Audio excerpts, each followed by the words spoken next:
साथियों, आप इस वक्त वीडियो में देख रहे हैं माननीय अरविंद कच्छप साहब और माननीय सुनील खलको साहब। माननीय अरविंद कच्छप साहब राष्ट्रीय प्रभारी राष्ट्रीय क्रिश्चियन मोर्चा और माननीय सुनील खलको साहब प्रदेश अध्यक्ष भारत मुक्ति मोर्चा छत्तीसगढ़ हैं। दोनों दिग्गज इस वक्त फेम में हैं और बड़ा ही सेंसेशनल खबर आप लोगों के बीच में हम लोग लाने का प्रयास कर रहे हैं। मैं सबसे पहले माननीय अरविंद कच्छप साहब से पूछना चाहता हूं, सर, इस वक्त आप दिल्ली के अंबेडकर भवन के पास स्थित है जगह पे हैं। यहाँ पे आने का वजह पूछना चाहेंगे सर कि आप किस वजह से यहाँ पे दिल्ली आए हुए हैं। सभी साथियों को जय मूल निवासी, जय मसीह की।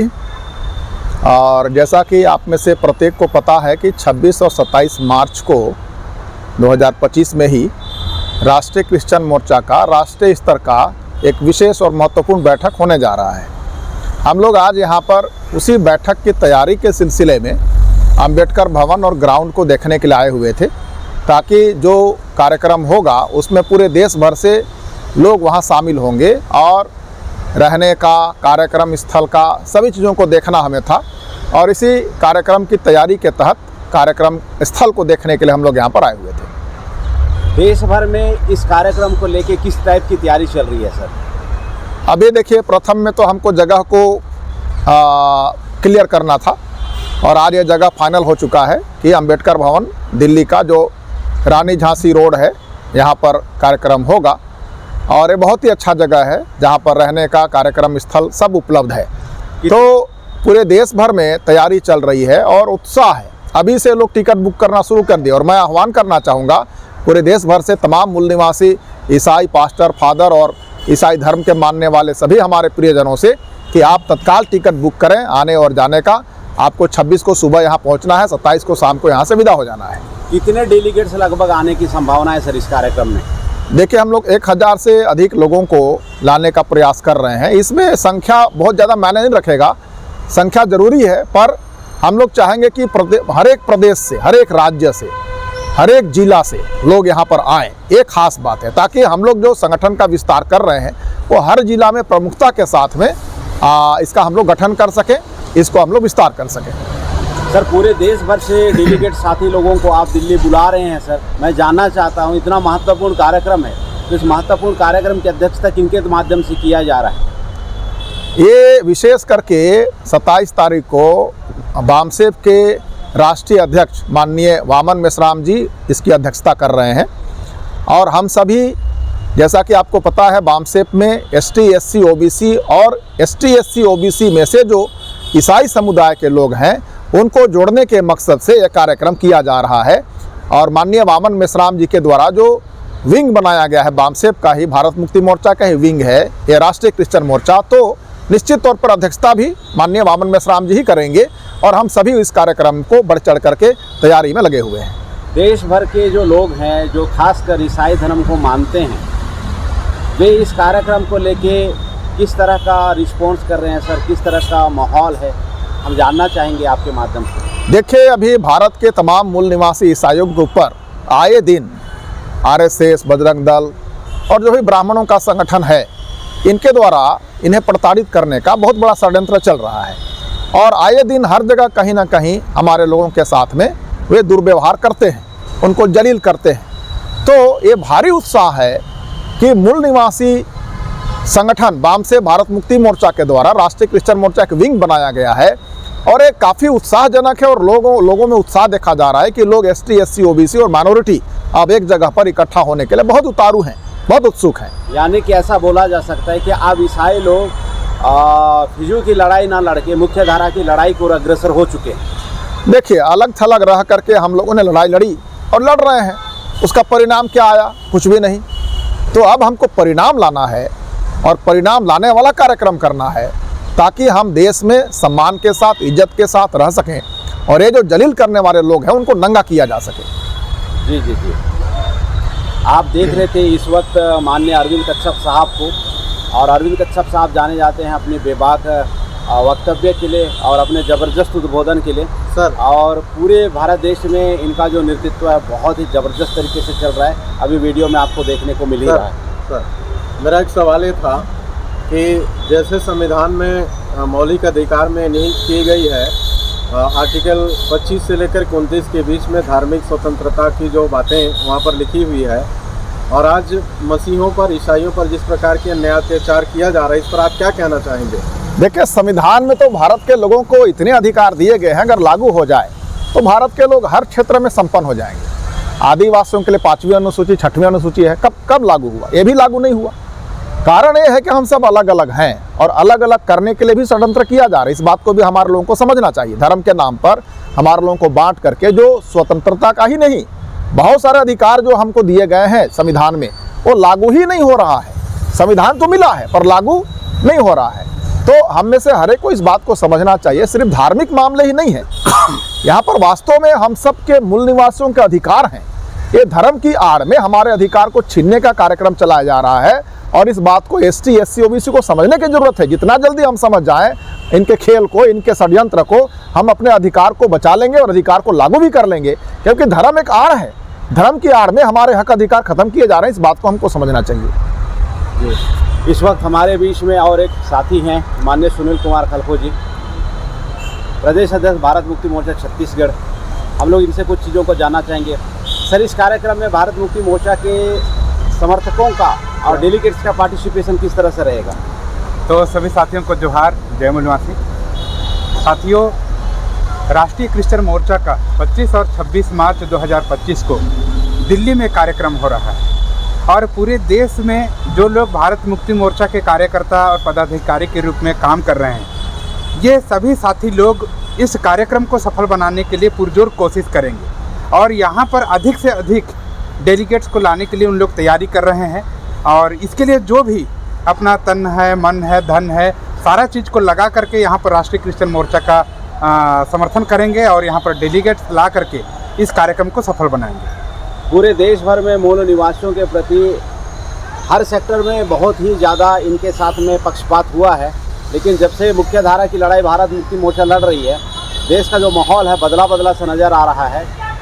मुझे ऐसा लगता है, आप इस संदर्भ में क्या कहना पसंद करेंगे? तो आप बिल्कुल सही क्वेश्चन कर रहे हैं कि जब हमारे क्रिश्चियन भाई लोग यानी अलग अलग छोटे छोटे संगठनों में बट करके लड़ाई लड़ रहे थे, तो इनके ऊपर में RSS का, BJP का, बजरंग दल का, विश्व हिंदू परिषद का जो प्रताड़ना है वो बढ़ता चला जा रहा था।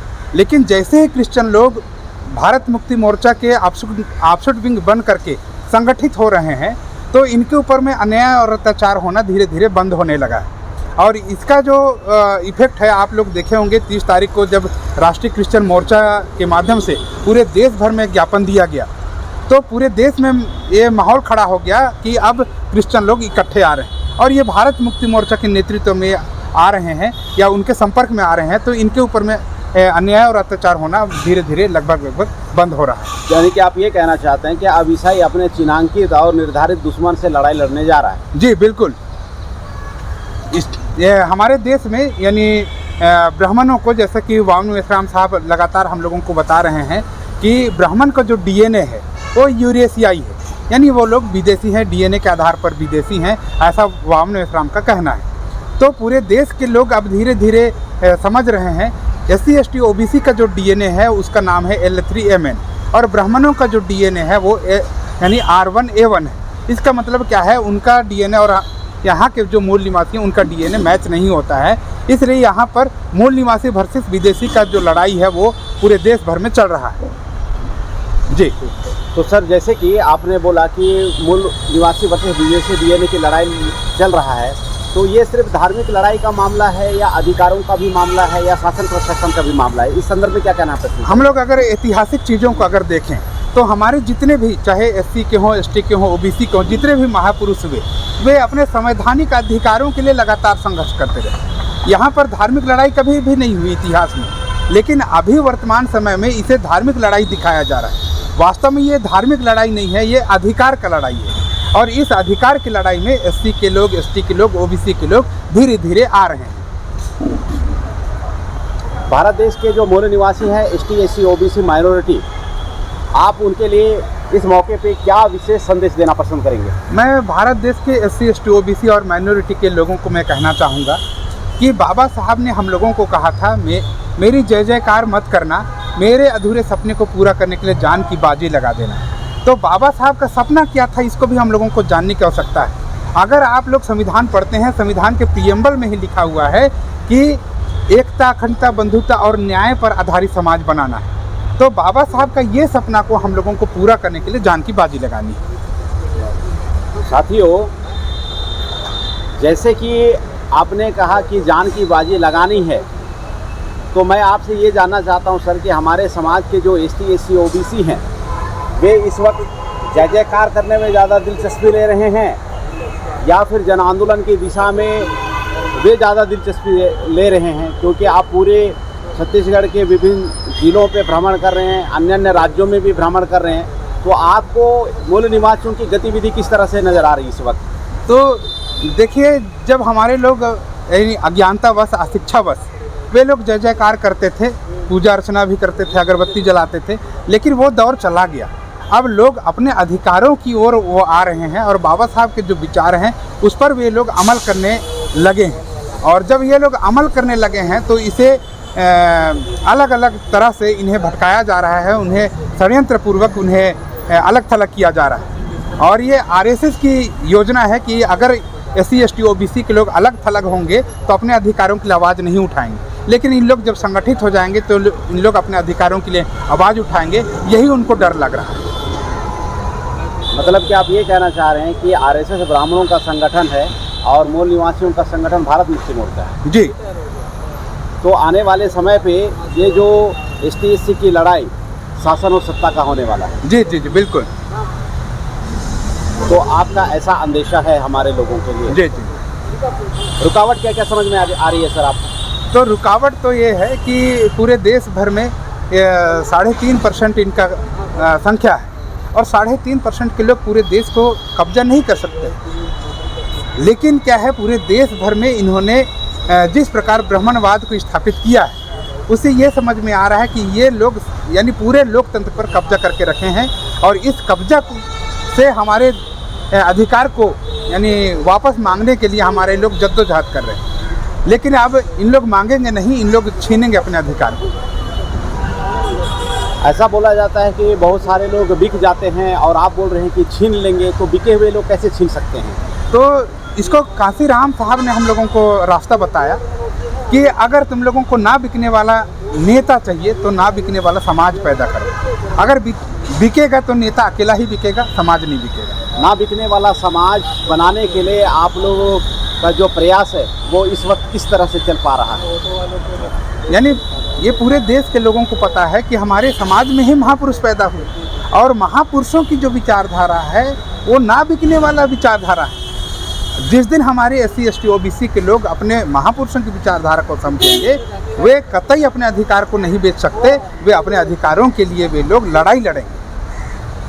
साथियों, इस वक्त आप देख रहे थे दो दिग्गज माननीय अरविंद कश्यप साहब राष्ट्रीय प्रभारी राष्ट्रीय क्रिश्चियन मोर्चा एवं माननीय सुनील खलखो साहब प्रदेश अध्यक्ष भारत मुक्ति मोर्चा, और ये बहुत सारी गहरी बातें आप लोगों के बीच में रखे हैं। मैं अंत में आप लोगों से ये कहना चाहता हूँ कि चैनल को ग्रो करने के लिए साथियों इस चैनल को लाइक कीजिएगा, सब्सक्राइब कीजिएगा, शेयर कीजिएगा और ऐसा आप काम कीजिए कि ये जो विचारधारा है, ये जो इनकी संदेश है 100 करोड़ लोगों तक पहुँच पाए। आप सभी साथियों का बहुत बहुत धन्यवाद। जय मूल निवासी। जय मूल निवासी। जय मूल निवासी। जय मूल निवासी। साथियों, आंदोलन को और तेज़ी से मजबूत करने के लिए, आगे बढ़ाने के लिए आर्थिक सहयोग जरूर करें।